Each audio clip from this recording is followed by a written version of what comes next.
as you come around the curve, all of a sudden you see the house, because until then it's kind of hidden from view. And I think it does kind of take people's breath away. The historic Duke Mansion, located in the Myers Park neighborhood of Charlotte, has been home and host to some of the most prolific leaders of the 20th century. Now this grand home is a nonprofit historic inn and meeting place that draws visitors with its unique history and legacy.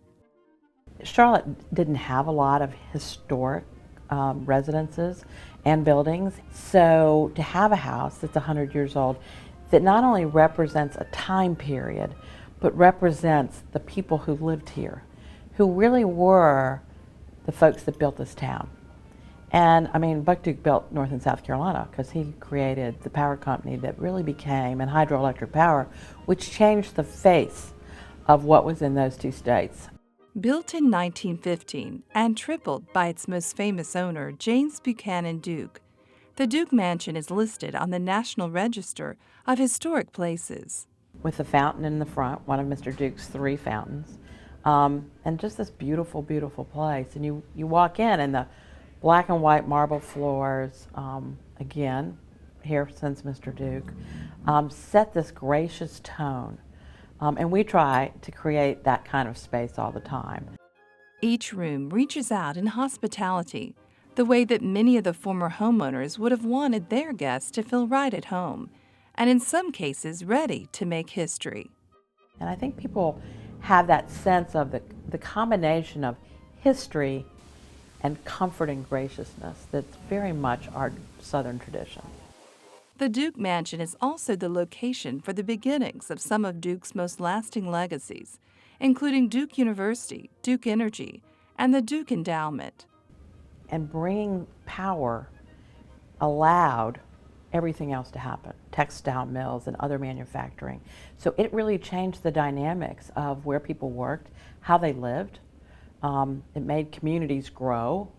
So it was really, so the house represents that growth, 100 years of growth for North Carolina and certainly for Charlotte. And just as James Buchanan, also known as Buck Duke, wanted his daughter Doris to know his beloved southern state, the mansion was also home to the Cannons, whose daughter's one-time beau made a now famous trip from Massachusetts to the Charlotte home to attend her wedding.